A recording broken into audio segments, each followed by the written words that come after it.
Vamos a ver si nos quedamos todavía con la alegría del domingo pasado. Cristo ha resucitado, verdaderamente ha resucitado.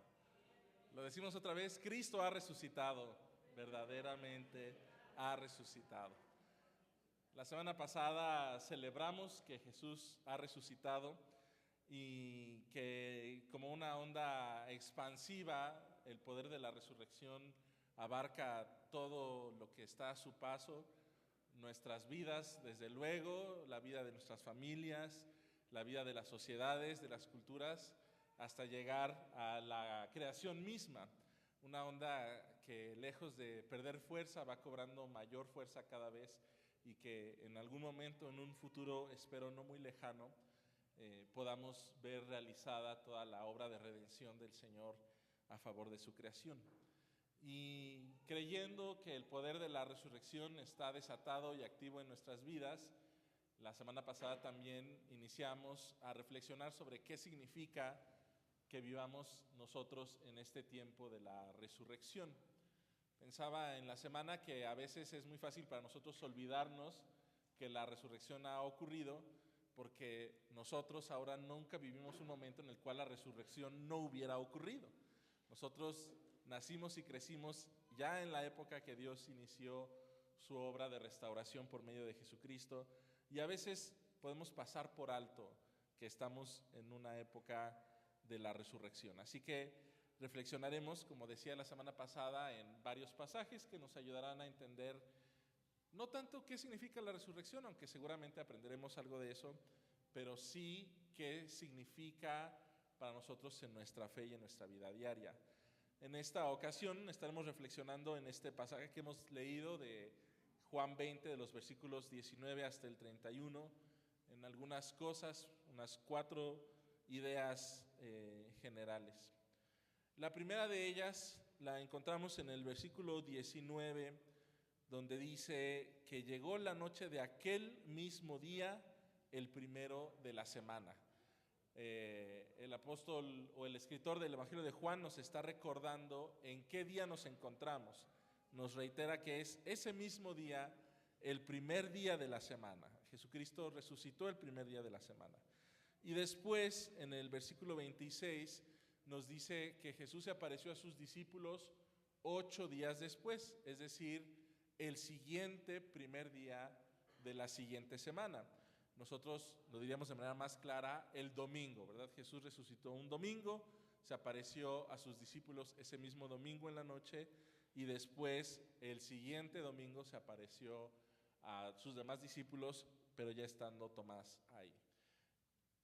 Qué importante es pensar que Jesús se apareció a sus discípulos y resucitó en un día domingo, no en un día sábado, que es el día de descanso de los judíos. Los judíos adoran a Dios el sábado, nosotros lo hacemos el domingo, precisamente porque Jesús resucitó el domingo. Y eso tiene implicaciones muy importantes para nosotros. No voy a hacer una comparación con la religión judía, ellos tendrán sus razones para celebrar el sábado, pero para nosotros, el hecho de que nosotros celebremos el domingo significa que celebramos el primer día de la semana. Y nos acordamos en Génesis 1, cuando Dios comienza a crear el primer día de la semana. La resurrección es un acto de Dios de nueva creación y nosotros celebramos la nueva creación. Significa entonces que cuando nosotros venimos a la iglesia, algunos hermanos dicen, venimos a la iglesia a reposar de lo que hicimos en toda la semana. Pero en realidad, como es el primer día de la semana, es el primer día en que nosotros iniciamos nuestra obra. No iniciamos nuestro trabajo secular, ¿verdad? Eso lo iniciamos el lunes, el primer día civil, pero sí iniciamos la obra que Dios nos ha dado para que hagamos el primer día de la semana. El domingo es el primer día de la semana, es el día en que iniciamos la creación y llevamos a cabo lo que el Señor nos da para hacer durante toda la semana. ¿Esto qué significa en términos prácticos, al menos para el tiempo de adoración dominical? Solamente 2 ideas al respecto. Muchas veces usamos el lenguaje de que tenemos que prepararnos para venir el domingo durante toda la semana. Yo creo que es importante que tengamos una preparación espiritual para venir a adorar el domingo, pero en realidad lo que deberíamos pensar es que el domingo nosotros escuchamos lo que Dios quiere que hagamos toda la semana. Lo que Dios quiere que hagamos toda la semana. El domingo nosotros renovamos nuestro espíritu, nuestra alma, de acuerdo a lo que el Señor nos pide que hagamos durante toda la semana. Es decir, el domingo no es un día de descanso para nosotros, es el día en que escuchamos lo que el Señor quiere que hagamos y empezamos a hacerlo desde el primer día domingo. Así que, hermanos, yo les invito a que cambiemos un poco nuestra manera de pensar. Qué bueno que podamos descansar el domingo, qué bueno que podamos dejar nuestras cargas en las manos del Señor el domingo, pero recordemos que el domingo es para escuchar también lo que el Señor quiere que hagamos toda la semana y que lo llevemos a cabo como un acto de participación en la nueva creación de Dios. Amén. Lo segundo en lo que quiero que reflexionemos es en el versículo 19, después de que Jesús se aparece en medio de los discípulos y les dice: paz a ustedes, paz a vosotros. Y luego en el versículo 21, otra vez Jesús les dice: paz a ustedes. Y luego en el versículo 26, la segunda vez que se aparece, les dice: paz a ustedes. Esta palabra paz, ya lo hemos dicho antes, es la palabra hebrea shalom, que significa armonía, plenitud, incluso reconciliación. Yo me imagino cómo se sentirían los discípulos ese primer día de la semana después de que Jesús había muerto en la cruz. Se sentirían tal vez culpables porque habían dicho que no iban a abandonar a su maestro y fue lo primero que hicieron. Sentirían miedo porque pensaban que tras de Jesús o tras la muerte de Jesús seguiría su propia muerte. Tal vez se sentían culpables, tal vez se sentían decepcionados, y en eso se aparece Jesús ahí. ¿Y cómo se sentirían ellos? Imagínense ustedes que cuando éramos chiquitos, ¿verdad? Y rompíamos el plato o el jarrón favorito de mamá. Y entonces llega mamá y ve el plato roto. ¿Qué pensamos? ¿Verdad? Que viene un castigo, que viene un regaño. Y los discípulos probablemente se sentían así cuando aparece Jesús en medio de ellos, y ellos con todo el sentimiento de culpa, de miedo, de temor, probablemente pensaron: ya nos va a juzgar, nos va a regañar o algo peor. Y en cambio Jesús dice: paz, estamos en paz. Todo lo que hemos vivido antes, estamos en paz. Todas esas emociones, todos esos cambios repentinos de una noche literalmente a la mañana, en la que los discípulos vieron sus vidas completamente trastornadas, todo ese dolor, toda esa aflicción ha quedado atrás. Ahora solamente hay paz. Nos gusta acordarnos de la frase que Jesús dice: mi paz les dejo, mi paz les doy. No como el mundo la conoce. En el mundo tendréis aflicción, pero confíen, yo he vencido el mundo. Y eso es una promesa que Jesús les da a sus discípulos justo la noche antes de ser crucificado. Y ahora que se aparece ante ellos en paz o resucitado, les dice: paz a ustedes. Es el cumplimiento de esa promesa. Recordamos entonces que la paz que nosotros tenemos en Cristo es una paz que ha vencido la muerte, que ha vencido el dolor, que ha vencido el pecado, que ha vencido al mundo. De manera que en medio de nuestras aflicciones no solamente tenemos la paz de Dios, sino que tenemos la paz de Jesús resucitado. Aquel que venció hasta lo imposible es el que nos da la paz ahora. Y si Jesús venció a la muerte, miren, no es por minimizarlo, pero nuestros problemas se ven un poquito más chiquitos, ¿no? Después de que Jesús ha triunfado en la cruz, vencido los poderes de la maldad y a la muerte misma, podemos tener la misma paz que Jesús nos da. En tercer lugar, Tomás.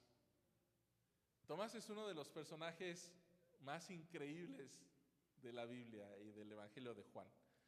Lo conocemos como alguien que dudaba, ¿verdad? Tenemos un dicho nosotros que decimos: yo como Santo Tomás, hasta no ver, no creer, y lo decimos de una manera escéptica. Pero Tomás es un personaje que es capaz de reconocer sus dudas y es capaz de reconocer su falta de fe. Pero si recordamos la historia de Tomás, Tomás es quien en el capítulo 11 de Juan, cuando le dan la noticia a Jesús de que su amigo Lázaro ha muerto, y entonces Jesús decide ir a ver a su amigo Lázaro para resucitarlo, a pesar de que estaba muy cerca de sus enemigos. Tomás le dice a sus discípulos, a sus amigos discípulos, vamos a morir con él, vamos a acompañar a Jesús. Yo no veo aquí un Tomás dudoso, lo veo muy decidido a ir con Jesús, a ir hasta la muerte, si es preciso, con Jesús. De manera que cuando lo vemos aquí en el capítulo 20, en el versículo 24, dice el Evangelio de Juan que Tomás no estaba con ellos la primera vez que Jesús vino. Y entonces los discípulos le dicen, hemos visto al Señor. Y él presenta esta duda, ¿verdad? Si no veo sus manos, en sus manos la señal de los clavos, y meto ahí mi mano y meto mi mano en su costado, no puedo creer. Y nosotros lo juzgamos, pero en realidad los discípulos estaban igual, solamente que ellos tuvieron la bendición de ver a Jesús primero. Sin embargo, hay algunas lecciones que Tomás nos deja para nosotros. La primera de ellas es, no pongamos un obstáculo nosotros mismos a nuestra fe. Tomás dice, si no meto mis manos, si no veo yo con mis propios ojos las marcas de los clavos, no voy a creer. Y muchas veces nosotros ponemos obstáculos a nuestra fe. Si Dios no hace esto, no puedo creer. Si Dios no me da esto, no puedo confiar en Dios. Cuando en realidad nosotros deberíamos estar dispuestos a que Dios haga su voluntad. Predicaba de esto el jueves santo. Que Dios haga su voluntad y que nosotros nos ajustemos a la voluntad de Dios. Pero a veces nos ponemos trabas a nuestra propia fe y después, como el chiste, ¿verdad? Nos metemos en nuestra bici un palo ahí y nos estamos tropezando nosotros mismos. Abramos nuestro corazón, aceptemos lo que el Señor quiere darnos y sobre eso construyamos nuestra fe. Lo cual me lleva al segundo punto. Cuando Jesús se aparece a sus discípulos y Tomás está ahí con ellos, Jesús no regaña a Tomás, no le dice, ¿por qué no creíste? Yo te dije, sino que está ahí, le anuncia la paz y le dice, Tomás, sé que no crees, sé que quieres meter tus dedos en mis manos, sé que quieres la evidencia, aquí la tienes. Jesús se presenta de manera accesible a Tomás frente a sus dudas. Se presenta amoroso, se presenta invitante a que Tomás se convenza por la evidencia de Jesús y que él pueda realmente llegar a creer. En la semana escuchaba un comentario que me parece muy interesante y a lo mejor ustedes me ayudarán a pensar en esto y llegar a algunas conclusiones. A Tomás se le conoce como el gemelo, el dídimo. No sabemos quién era su gemelo o por qué se le conoce como gemelo, pero este comentario decía que el gemelo de Tomás es Jesús. ¿Por qué? Cuando Jesús está yendo con su amigo Lázaro, Tomás dice, vamos a morir con él, vamos a pasar la misma suerte que Jesús, vamos a morir con él. Y cuando Jesús se aparece frente a él, le dice, Tomás, mira mis manos, mira los agujeros en mis manos y mete tus dedos. Y entonces Tomás tiene que acercarse y meter sus dedos y quedar crucificado juntamente con Cristo. Jesús lo invita a identificarse con él. No sé, hermanos, ¿qué les parece? A mí me hace pensar, ¿verdad? Que Jesús quiere identificarse con nosotros, aún en nuestras dudas, aún en nuestras inseguridades, para que nosotros podamos también participar de su vida y de su resurrección. Finalmente Jesús nos da una bendición a nosotros, porque le dice: Tomás, porque me has visto creíste, pero bienaventurados los que no vieron y creyeron. Y eso es un desafío para nosotros, porque ver y creer es fácil. No ver y de todas maneras creer es un reto. Y ese es el reto que el Evangelio de Juan nos manda a nosotros. Nos invita a que veamos con los ojos de la fe. Nos invita a que veamos con los ojos del corazón, que veamos a Jesús con los ojos de la fe. Nosotros no podemos ver a Jesús resucitado físicamente. Tendremos que esperar hasta el tiempo final para verlo venir en las nubes rodeado de gloria. Pero ahora nosotros podemos creer en Él, podemos creer en Él. Por eso dice el Evangelio de Juan que dejó un librito, el Evangelio de Juan, para que podamos creer en Jesús y podamos creer que Jesús es el Cristo, el Hijo de Dios. Esa fue la declaración que demostró que Tomás realmente había creído. Cuando Jesús le dice: mete tus manos, mete tus dedos en mis manos y en mi costado, y sé creyente. Y Tomás lo adora y le dice: Señor mío y Dios mío. Y nosotros podemos creer en el Jesús resucitado cuando decimos: Señor mío y Dios mío.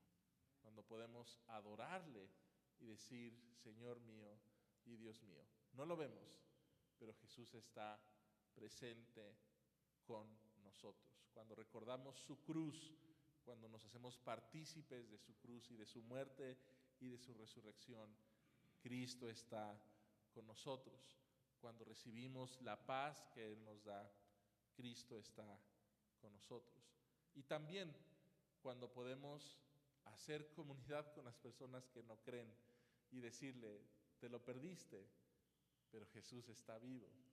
Y animamos a la gente que está pasando por un tiempo difícil en su fe y podemos decirle: Jesucristo ha resucitado. Y ahí en ese momento Cristo está también con nosotros.